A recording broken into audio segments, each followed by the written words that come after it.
My neighbor asked me to feed his dog for one weekend. On the second night, someone unlocked the front door from the inside.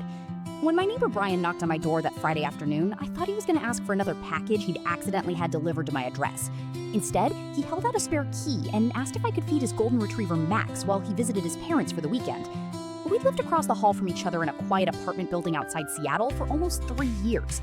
We weren't close friends, but we always stopped to chat in the hallway, and I'd watched Max plenty of times before. Brian explained he'd be gone until Sunday night and that all I needed to do was stop by twice a day, refill the food and water bowls, and let Max out into the fenced courtyard for a few minutes. It sounded simple enough, so I agreed without thinking twice. Friday evening went exactly as expected. Max greeted me like he'd won the lottery. I fed him, played fetch for a few minutes, locked the apartment, and went home. The next morning was just as uneventful. But everything changed on Saturday night. I unlocked Brian's apartment around 9, and before I even stepped inside, Max started barking in a way I'd never heard before. It wasn't excitement, it wasn't fear either. It sounded like he was trying to warn me. I checked every room, assuming maybe a window had blown open or another animal had somehow gotten inside, but everything looked normal. After calming Max down, I fed him and sat on the couch for a few minutes while he chewed on a toy. That's when I heard it. A soft metallic click coming from the front door behind me.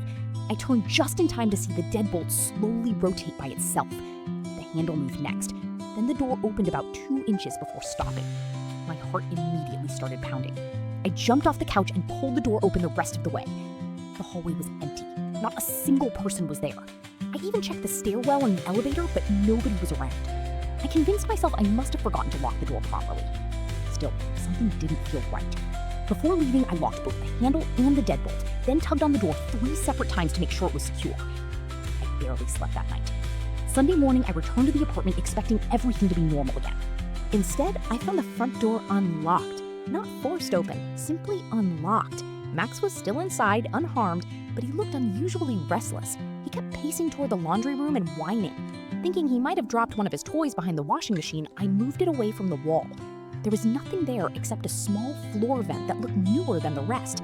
One corner of the vent cover had fresh scratches, as if someone had removed it recently. Curiosity got the better of me, so I unscrewed the cover.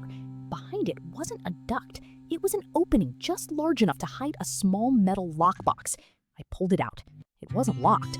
Inside were several USB drives, a stack of cash wrapped in rubber bands, and a folded piece of paper with one sentence written across it. If this box is gone, don't trust building management. I stared at the note for several seconds before sliding everything back exactly the way I'd found it. I suddenly understood why Max kept whining at that spot. Someone had been hiding something there. The question was whether Brian knew about it. I called him immediately, but every call went straight to voicemail. His text messages showed as undelivered. Assuming he was driving through an area with poor reception, I finished taking care of Max and went back to my apartment. About an hour later, there was another knock at my door. A man wearing a maintenance uniform introduced himself and politely explained there had been a plumbing issue reported in Brian's apartment. He asked if I still had the spare key because management needed access immediately. Something about his request bothered me. First, Brian had never mentioned scheduled maintenance. Second, the note specifically mentioned not trusting building management. I apologized and told him I'd already returned the key. His smile disappeared almost instantly. He thanked me and walked away without another word. Instead of taking the elevator, he went straight down the emergency stairs. I quietly followed a minute later. By the time I reached the lobby, he was gone. I asked the receptionist whether maintenance had been scheduled for Brian's apartment. She frowned and checked her computer. There were no work orders for his unit, and she didn't recognize the description of the man I gave her. At that point, I called the police non-emergency line and explained everything, including the strange lockbox. An officer agreed to meet me at the building. When we opened the vent together, the lockbox was gone. I felt my stomach drop. I knew I hadn't imagined it. The officer looked skeptical until Max started barking non-stop at the apartment door. While trying to calm the dog, the officer noticed faint muddy footprints leading from the balcony into the living room. Brian lived on the 4th floor. Nobody should have been able to access that balcony from outside. Detectives arrived within the hour. After examining the building, they discovered maintenance scaffolding had been left assembled behind the complex after exterior repairs the previous week. Someone had used it to climb onto multiple balconies without entering through the main entrance. They also found fresh tool marks around Brian's balcony lock. Whoever entered the apartment hadn't used the front door at all. The turning deadbolt I'd seen the night before suddenly made sense. Someone had unlocked it from the inside before leaving through the hallway. Detectives finally reached Brian Sunday evening. The moment they mentioned the missing lockbox, he became completely silent. Then he asked one question. "Did you read the note?" When detectives said yes, Brian agreed to return immediately instead of staying with his parents. During questioning, he admitted he wasn't an accountant like everyone in the building believed. He worked as a digital forensic analyst for a private cybersecurity company investigating an international ransomware group. Weeks earlier, one of the suspects had broken into his car and stolen work equipment. Fearing his apartment might be next, Brian secretly hid encrypted evidence inside the vent while waiting for federal agents to collect it.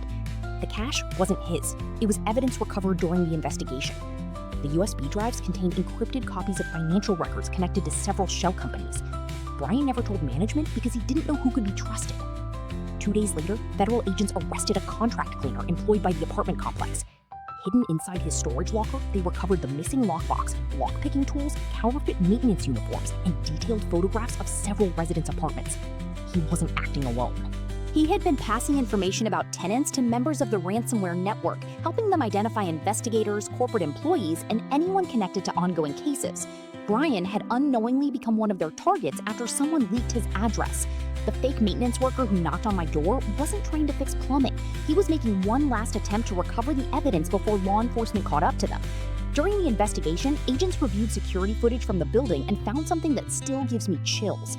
On Saturday night, just minutes before I arrived to feed Max, the fake maintenance worker had climbed onto Brian's balcony using the scaffolding. He spent nearly 20 minutes searching the apartment before hiding in a bedroom closet when he heard me unlocking the front door. While I sat on the couch throwing a tennis ball for Max, he was standing silently less than 15 feet away, waiting for an opportunity to escape. The click I heard wasn't a ghost or a faulty lock. It was him quietly unlocking the deadbolt before slipping into the hallway while I checked the kitchen. If I had walked toward the bedroom instead of the front door, we would have come face to face inside that apartment. Federal prosecutors later charged 6 people connected to the network, and Brian's hidden evidence became one of the key pieces linking them together. Max ended up becoming something of a local hero because investigators believed his constant barking forced the intruder to leave before he had enough time to search the entire apartment.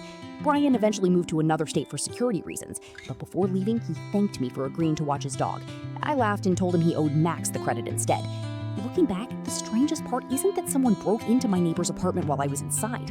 It's realizing that for nearly half an hour, I was casually sitting on a couch, completely unaware that a man hiding in the next room was waiting for the perfect moment to walk right past me and disappear.